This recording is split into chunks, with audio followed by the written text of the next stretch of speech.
Lutuin mo ito at siguradong tao makatero ng kanin.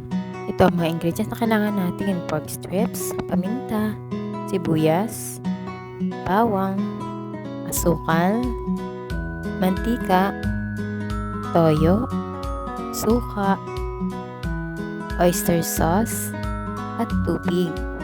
Halika, samahan mo ako magluto. Sa isang lagayan, ilagay ang toyo, suka, at paminta. Haluin lang ito. Pagkatapos haluin, ilagay na ang pork strips. Pagkalagay ng lahat ng pork strips, ibababad lang natin ito for about 10 to 15 minutes. Pwede rin na mas matagal pa, depende sa gusto mo para mas maluot ang lasa. Ayan, ipapantay lang natin para ma-absorb ng pork strips ang mixture natin.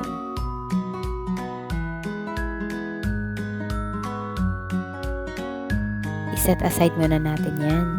At sa mainit na kaldero o kawali, ilagay ang mantika. Igisa ang sibuyas. Ayan. Igisa lang natin yan. At isunod na natin ang bawang. Halo-haluin lang natin para di masunog ang sibuyas at bawang. Pagkatapos ilalagay na natin dyan yung binabad natin kanina na pork strips. Ayan. Haluin lang natin. Takpan lang muna natin. Pabayaan natin siyang kumulo for a while hanggang sa medyo lumambot na ang ating karne. Sunod na natin ang asukal. Haluin lang natin para ma-absorb ng pork strips yung sugar.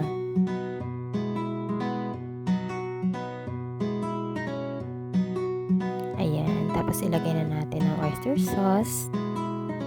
Haluin lang natin.